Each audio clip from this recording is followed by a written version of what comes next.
सुनो कहानी दिल से मानो, जीत का रास्ता खुद पहचानो। किसी गांव में एक बहुत ही विद्वान गुरु रहते थे। उनके पास दूर दूर से लोग अपनी समस्याएं लेकर आते और उनसे जीवन की गहरी बातें सीखते।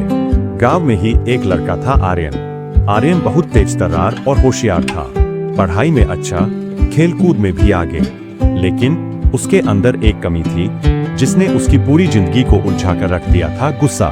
उसका गुस्सा इतना तेज था कि छोटी सी बात पर भी वह भड़क उठता। घर वाले उससे डरते थे, दोस्त उससे दूरी बना लेते थे और गांव के लोग आपस में कहते, यह लड़का चाहे जितना पढ़ लिख ले, गुस्से की वजह से जीवन में कभी आगे नहीं बढ़ पाएगा। ये बातें सुनकर आर्यन और भी भड़क जाता।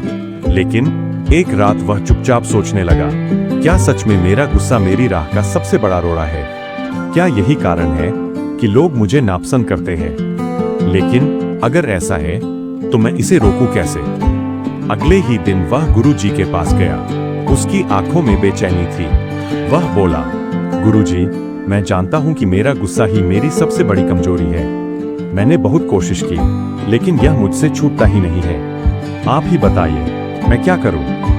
गुरुजी ने उसकी बात ध्यान से सुनी और फिर हल्की मुस्कान के साथ बोले, बेटा, चिंता मत कर, मैं तुझे एक उपाय देता हूँ। आज से जब भी तुझे गुस्सा आए तो तू इस लोहे की छड़ पर हथौड़ा मारना। यह कहकर गुरुजी ने उसे एक मोटी लोहे की छड़ और एक हथौड़ा थमा दिया। गुस्सा तो आर्यन को रोज ही आता था। पहले ही दिन उसने 10 बार हथौड़ा चलाया। हथेली में छाले पड़ गए, हथेलियां दुखने लगी, लेकिन छड़ वैसे की वैसे खड़ी रही। थका हारा वह बड़बड़ाया, ये छड़ तो टूटेगी नहीं, लेकिन मेरे हाथ ही टूट जाएंगे। क्या फायदा इस सब का? अगले दिन वह गुरुजी के पास पहुंचा और बोला, गुरुजी, यह छड़ तो हिलती भी नहीं और मेरा गुस्सा भी कम नहीं हुआ, फिर क्यों मैं ये सब कर रहा हूँ? गुरुजी शांत स्वर में बोले, बेटा, धैर्य रख, यह छड़ टूटने के लिए नहीं है। धीरे धीरे तू खुद समझ जाएगा कि असली चोट कहाँ हो रही है। दिन बीतते गए। हर बार गुस्सा आने पर हथौड़ा उठाना और वार करना आर्यन की आदत बन गई। वह सोचने लगा, क्या सच में मुझे हर बार गुस्से में हथौड़ा उठाना पड़ेगा? ये तो सिर्फ मेरी ऊर्जा की बर्बादी है। अगर मैं गुस्से को काबू कर लूं, तो हथौड़ा उठाने की जरूरत ही नहीं पड़ेगी। इस झंझट से भी बच जाऊंगा और अपनी ताकत भी बचा लूंगा। उसने छोटे छोटे मौके टालने शुरू किए। जैसे अगर कोई उससे बहस करता तो वह चुप रह जाता। अगर घर पर कोई डांटता तो वह गहरी सांस लेकर शांत हो जाता। धीरे धीरे फर्क दिखने लगा। 15 दिनों में उसने देखा कि उसे सिर्फ 3 बार ही हथौड़ा उठाना पड़ा। वह खुश होकर गुरुजी के पास गया और बोला, गुरुजी, लगता है मैं बदल रहा हूँ।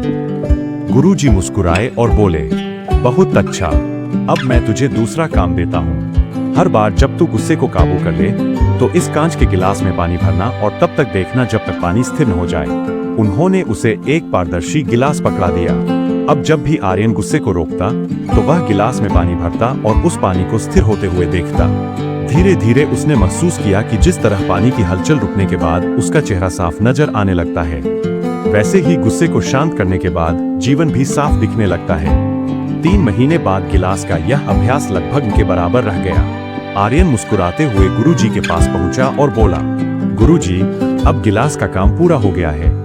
गुरुजी ने गिलास उठाकर उसकी तरफ देखा और बोले, बेटा, जब तू गुस्से को नहीं रोकता था, तब तेरी जिंदगी उस लोहे की छड़ जैसी थी, कठोर, भारी और दर्द देने वाली।